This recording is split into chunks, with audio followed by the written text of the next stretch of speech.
Hello guys, meron tayong ginagawa ngayon na isang freezer. Ang issue po nito ay hindi lumalamig. Niligtis ko na po ito, tapos na mga kalahating araw, 6 hours to. Niligtis ko kanina ng umaga, nilagyan ko na dito. Ngayon tinanggal ko na yung filter, yung lumang filter, para lalagyan ko ng bago. At nung tinanggal ko yung filter, tinakta ko yung filter, oh, ang dumi, grabe yung barado, kaya pala hindi na lumalamig, barado. Tingnan nyo ang dumi, oh. Grabe yung dumi sa loob. Ito po yung dumi niya sa loob. Ito po yung in, dito yung out.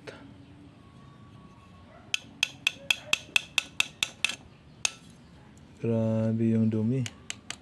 Parang lupa, oh. Parang lupa.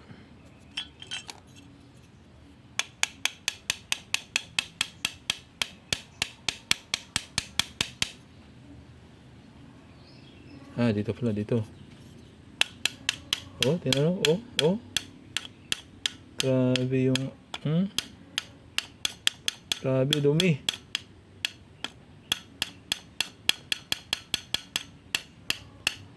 Para ng lupa yung nasa loob, eh.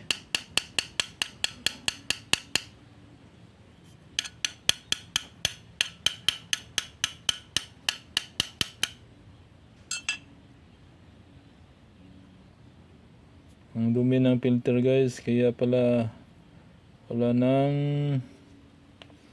lamig. Hindi, ayaw nang lumamig, yung ayaw na maghilo. Wala na talagang kahit konting lamig.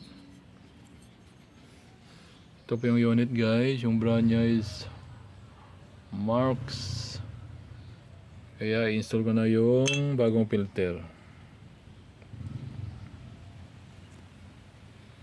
Okay guys, update lang po ako pagkatapos na nito, pag operational po yung unit. And guys, ito marami tayong mga lumang mga refrigerator dito din. Naghihintay pa rin ng yung isa. Ito po yung naghihintay ng compressor. Ito wala na, sira na yung compressor, sira na yung evaporator. Ito po isang freezer.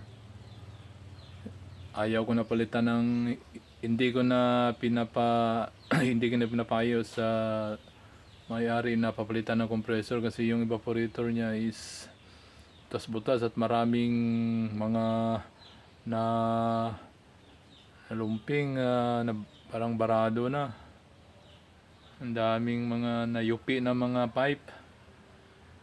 Kaya sabi ko sa may-ari, wag na lang palitan ng compressor kasi masasayang din.